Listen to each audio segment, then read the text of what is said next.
नमस्कार 99 ओडिया टीवी को आपण मानक स्वागत। बालेश्वर जिला नीलगिरी उपखंड औपदा ब्लॉक दक्षिण नरसिंहपुर पंचायतर सरपंच सुचित्रा प्रधान निज जिलापाल क्षमता प्रयोग करी निज पंचायत को सटडाउन घोषणा करिसेंती। निज पंचायत रे 16 जन कोरोना पॉजिटिव चिन्हट पर पंचायत को आसंता काली सकाळ 5 टारू गुरुवार सकाळ 5टा पर्यंत सटडाउन घोषणा करिसेंती सरपंच। गोष्ठी संक्रमण को रोक देवा सह जनसाधारण सुरक्षा को दृष्टि रखी एभली पदक्षेप नहीं सूचना देइछंती महिला सरपंच सुचित्रा प्रधान।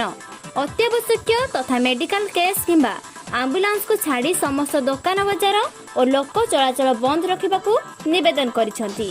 एने सुचित्रा नीलगिरी उपजिलापाल हरिश्चंद्र जेना, नीलगिरी आईआईसी मिनती विश्वाल, तहसीलदार अशेष कुमार नायक को सूचना देइछंती। प्रधान दक्षिण नरसिंहपुर ग्राम पंचायत सरपंच आंब पंचायत रे 16 जन कोरोना पॉजिटिव चिन्हट हेबारु एहा चिंतार विषय पाल्टिछि। गोष्ठी संक्रामण एड़ेबाकु जाई मते दिया जायतिबा जिलापाल क्षमता को प्रयोग करी आसंता 25/8/20 तारिख सकाळ 5टा मंगलवार 27/8/20 तारिख गुरुवार सकाळ 5टा पर्यंत पंचायत को सटडाउन घोषणा करुछि।